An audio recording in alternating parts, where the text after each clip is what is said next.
it going, storytellers? It's Joshua D. Fox, and today it is Favorite Film Friday, in which I'll be going over my top 10 favorite non-MCU movies. All the Marvel movies that aren't necessarily in the MCU.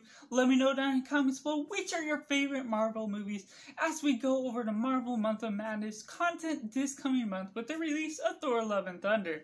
So coming in number 10, we have The Wolverine. Now this is a fun film that has a lot of culture diving into just the Wolverine, going to Japan as well and discovering parts of his past and how he's going throughout using his powers and just being the Wolverine. Some of the most fit acting that Hugh Jackman has been in shape for any of his movies, and it's just highly enjoyable. The culture you explore throughout this film, and while it does have a little bit of meandering at the end with some of the final battle, ultimately the exploration of this film is rather good.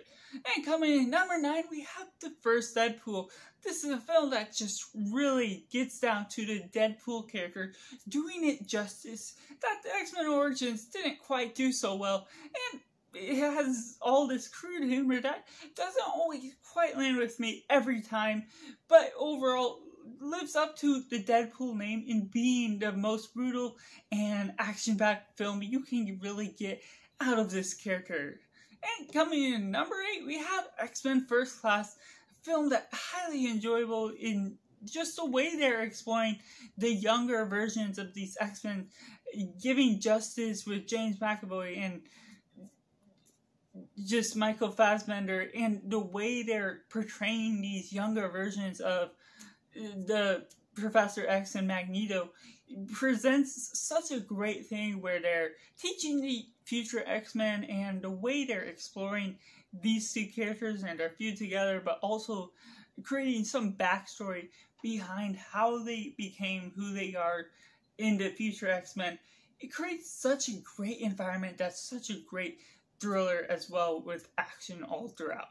And coming in number 7, we have X-Men Origins Wolverine. And yes, while I did say Deadpool wasn't given justice in this movie, I still highly enjoyed it for every element that carries the story. Is so well packed and it's quotable in so many ways for me, and not even unironically, I just highly enjoy the chemistry you get between Hugh Jackman and Wolverine, as well as the Sabretooth that you're getting between the brothers, and Gambit's first and only appearance throughout the X-Men films. That is really well done and highly enjoyable, even with the Passover of the war story and what they're going through with that. I just highly enjoy the origin of Wolverine and what they all do with that, the twists and turns, the relationship and chemistry he has with his wife, just all throughout. I highly enjoy a lot of the elements that this film has to offer. And coming in number 6, we have Blade 2.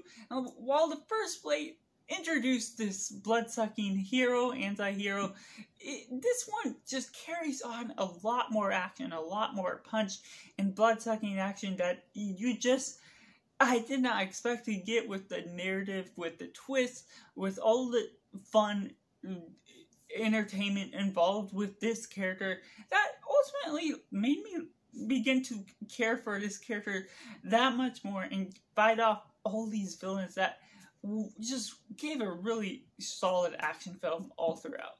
And coming in number 5, we have Big Hero 6, an untraditional Marvel movie that still handles its source material well as this comic book type of film that's animated and creating this Heroes of 6 that's outside of the traditional Avengers or any other heroes like that, and goes about doing this way and training through all these things, and Tadashi's, what happens with him and how you're going about throughout this film with the lessons that they're learning in the brotherhood and teamwork that you're learning through this film, as well as getting such a lovable character as Baymax, really handles this movie to a T.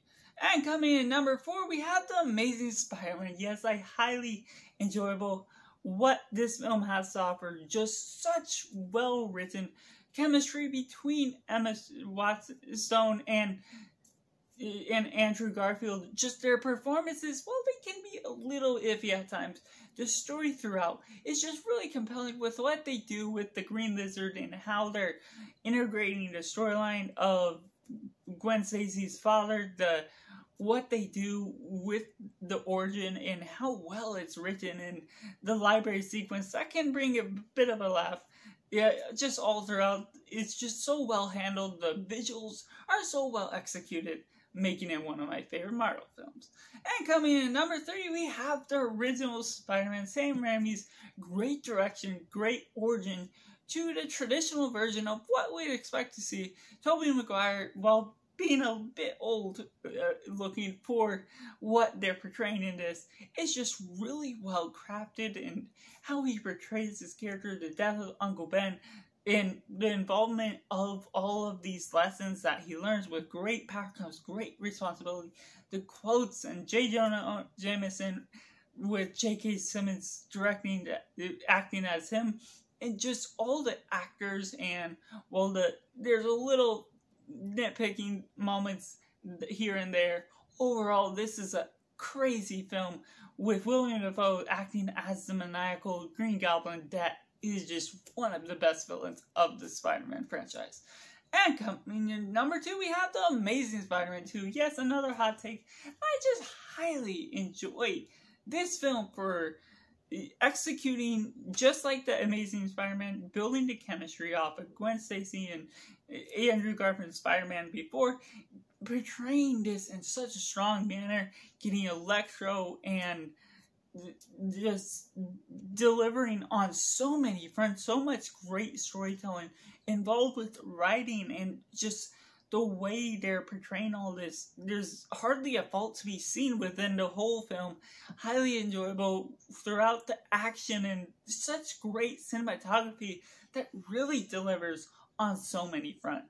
But coming in with number 1 of my favorite non-MCU movies, we have the Logan movie. That's a highly enjoyable, just X-Men film that just really ends off on a high note of the traditional franchise, getting Hugh Jackman in his last final great performance, and so many wonders of what he brings, the fitness he gotten training for this moment, and being an older man Logan, bringing so much adventure. And while it's a little slower pace in some element parts, ultimately the way they handled Charles Xavier's final act and Wolverine's last stand is just so incredible all throughout, bringing a rated R film that well deserves what it's going for, what it's doing, and delivering on the front of Doom Nuisance. So that's just my 10 favorite movies of the non-MCU